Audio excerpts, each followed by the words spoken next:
वहां से वहां तक, घर से निकलने से और यहाँ तक सिर्फ एक पुरोहित ब्राह्मण की जगह बौद्ध भिक्षु बैठा है। बाकी सारे काम हिंदू धर्म से हुए नहीं हुए, ये बता दो, हुए नहीं हुए? हुए? हाँ बोलो, हुए? सिर्फ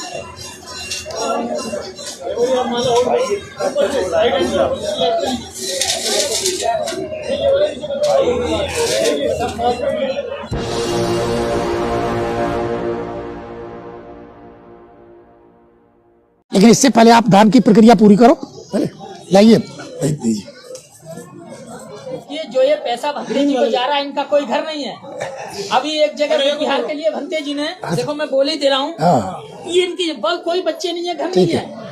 भंते जी का पैसा, एक पैसा अपनी पत्नी को भी दो। वहाँ पुताई और 2 लैट्रिन बाथरूम बनवाए। उधर जो बीडी बिहारे है खुर्जा में, वो भी कहने लगे भंते जी यहाँ लड़कियों के लिए, स्कूल के लिए बाथरूम नहीं है, तो जो बच्चे पैसे 10-20 हजार थे वो भी दे दिए। जो पैसा आप दे रहे हो ये लौट के समाज में ही लगना है।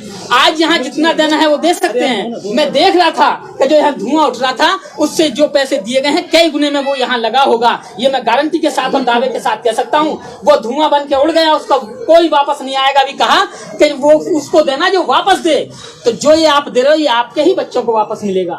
इसलिए खुल के देना, इसमें कोई कंजूसी मत करना, क्योंकि हमने देखा है कहाँ कहाँ धुआं पैसा उड़ा, और इस पैसे का धुआं हमने देखा। हाँ, दोनों हो गए। हाथ बेटे, दोनों हाथ लगाओ दोनों। हाँ, जैसा मैं कहूँ भंते हमारे द्वारा यह धम्मदान दिया जाता है। आप इसे सहर्ष स्वीकार करें। दूसरी बार भी, तीसरी बार भी निवेदन करते हैं। साधु साधु साधु। बेटे मैं आप लास्ट में अपनी बात कह रहा हूँ। रामकेश की बेटी है तू, घर में जाकर के, बाकी ससुराल में जाकर के वो काम करना जिससे कि रामकेश भी महसूस करे कि मेरी बेटी उस परिवार में गई है। संसार में 2 ही काम नाम करते हैं, या तो रोटी काम करती है, नाम करती है, या फिर बेटी नाम करती है। ये ध्यान रखना है, ठीक है? धन्यवाद। अब अच्छा 2 शब्द आप कह दीजिए, उसके बाद हमें भी जाना है, 12:15 बज रहे हैं। शॉर्टकट हम जब से शॉर्टकट कह रहे हैं, जब किसी ने ना सुनी हमारी शॉर्टकट की। जब हम कह रहे हैं कि लाओ लाओ लाओ, जब किसी ने शॉर्टकट ना सुनी। अब जब सब काम होगा तो अब शॉर्टकट। अगर अब भूख की हो कि भाई खाना नहीं खाना तो खा लो, उसके बाद हम कह लेंगे।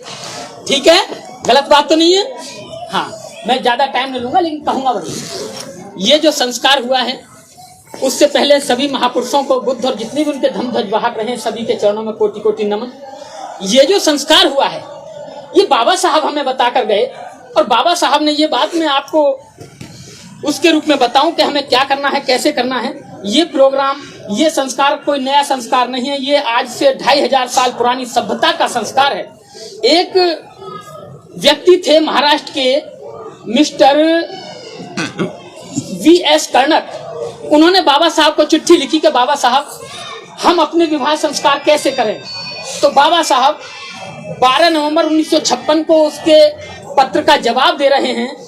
और ये V.S. कर्णक थे 41/2 3 रॉ मरीन स्ट्रीट बॉम्बे के रहने वाले। तो बाबा साहब लेटर में लिख रहे हैं, जवाब दे रहे हैं कि विवाह संस्कार बहुत ही सरल है। बौद्ध पद्धति के अनुसार विवाह संस्कार में न तो हवन होता है, ना ही सप्तविधि होती है।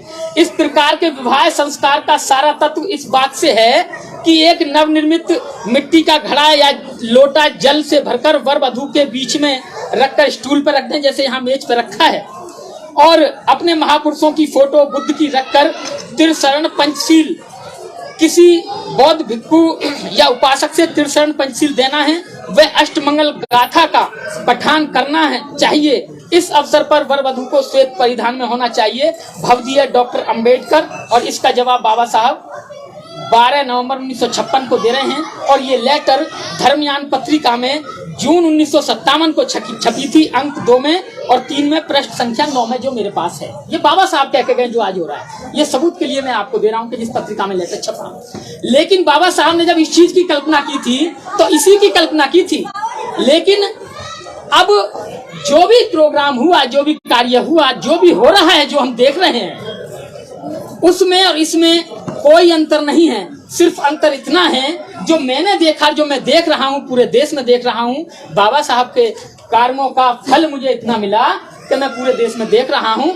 तो वहां से वहां तक, घर से निकलने से और यहाँ तक सिर्फ एक पुरोहित ब्राह्मण की जगह बौद्ध भिक्षु बैठा है, बाकी सारे काम हिंदू धर्म से हुए नहीं हुए, ये बता दो, हुए नहीं हुए?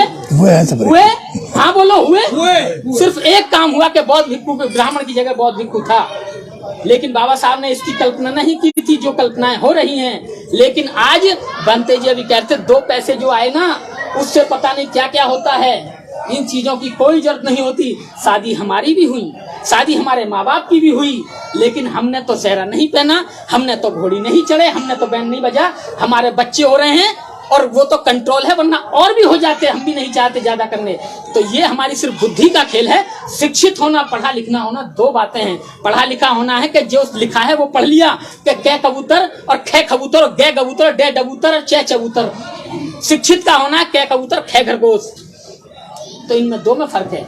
एक पढ़ा लिखा आदमी भी शिक्षित हो सकता है, विद्वान हो सकता है, लेकिन पढ़ा लिखा आदमी जरूरी नहीं है तो वो शिक्षित हो जाए, क्योंकि उसने सिर्फ पढ़ा है और एग्जाम में वही लिखा है और पास हो गया है कि मैं पढ़ लिख गया हूँ, वो शिक्षित नहीं हुआ। शिक्षित की कल्पना बाबा साहब करते हैं कि अनपढ़ भी आदमी है तो वो अपने दोस्त और दुश्मन की पहचान करे, और दोस्त और दुश्मन की पहचान करने का ही ये सारी संस्थाएं हमारी, बाबा साहब के नाम पर जितनी संस्थाएं वो सब ये कर रही हैं। बौद्ध भिक्षु कर रहे हैं, अपना घर छोड़कर ये सब कर रहे हैं। इसलिए साथियों, बाबा साहब से बड़ा दुनिया में विद्वान कोई नहीं है। उनकी बात तुम्हें आंख बंद करके और दिमाग बंद करके भी मान लेनी चाहिए, क्योंकि उनके बराबर विद्वान इस दुनिया में कोई नहीं है। उस व्यक्ति 4 बच्चे गवाकर हमारे भले के लिए कह के गया, तो मैं गारंटी देता हूं कि हमारे बुरे के लिए नहीं देखा गया होगा। बुरा आप कर रहे हो कि आपने उनकी पूरी बात नहीं मानी। एक व्यक्ति था, वो कहता था, मुसलमान था, सबसे कहता था नमाज मत पढ़ो वरना नरक में जाओगे, नमाज मत पढ़ो वरना नरक में जाओगे। लोग कहते थे कि हम तो पूरे दिन कुरान हमने पढ़ ली, लेकिन कहीं नहीं लिखा। तुम यहाँ बैठ के कहते हो मुल्ला जी क्या कुरान मत पढ़ो वरना नरक में जाओगे? तो वो कहता था हाँ लिखा है। कि लिया तेरी की कुरान में लिखा है? लेके आया कि बताओ कहाँ है? तो उसमें लिखा हुआ था नमाज ना पढ़ोगे तो गर नरक में जाओगे। तो वो गर को छुपा लेता था, कहता था बता क्या लिखा है? कि नमाज ना पढ़ोगे, नमाज पढ़ोगे तो नरक में जाओगे। कि ये लिखा कि हाथ उठाओ, इसके नीचे क्या है? कि ये नहीं उठा रहा, इसी के नीचे तो है जो कुछ भी, ये नहीं उठा रहा। मैं तो इतना पढ़ता हूँ कि नमाज पढ़ोगे तो नरक में जाओगे, जबकि लिखा था नमाज पढ़ोगे तो नरक में जाओगे। उसने छुपा रखा था, हम भी वही छुपा रहे हैं कि बस इतना छुपाए रखो, इतना दिखाए रखो। क्या है ना बनते जी? तो साथियों, बात कड़वी जरूर होगी, माफी चाहता हूँ। ऐसे मौके पर ही कही जाती है, क्योंकि ऐसे मौके पर ही आप लोग। अच्छा आप बात ये बताओ, शुक्रिया बहुत बेटे तुम दोनों, तुम्हारे मम्मी पापा भी बैठे, आप शादी संस्कार से संतुष्ट हैं? बढ़िया हुआ ना? ठीक है भैया, है, धन्यवाद।